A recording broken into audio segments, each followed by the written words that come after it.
So Pharaoh ordered the midwives, Shiphrah and Puah, to kill every male child born among the Hebrew women. Shiphrah and Puah famously dissented. Why? The Torah says it was because they feared God, that they disobeyed an evil order from a king of flesh and blood. I admit I had always assumed Shiphrah and Puah were Hebrew women. After all, the Torah says Pharaoh spoke la meyaldot ha'ivriot, which pretty clearly on the surface seems to say to the Hebrew midwives.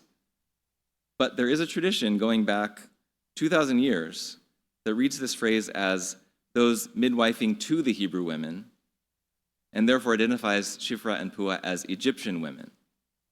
Why does this matter?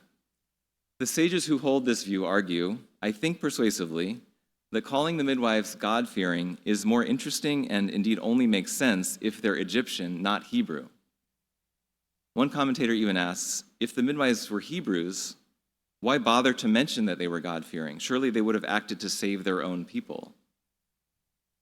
Rather, the Torah praises these Egyptian midwives for what's called in Hebrew yirat Elohim, their fear of God, or better, maybe for our ears, awe and reverence.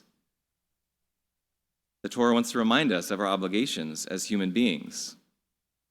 As Torah scholar Nechama Leibowitz puts it, neither moral courage nor sheer wickedness are ethnically or nationally determined.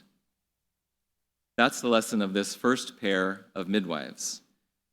Fearing God is not about believing a certain dogma, but rather about taking action for our common humanity, which transcends faith, race, and nation.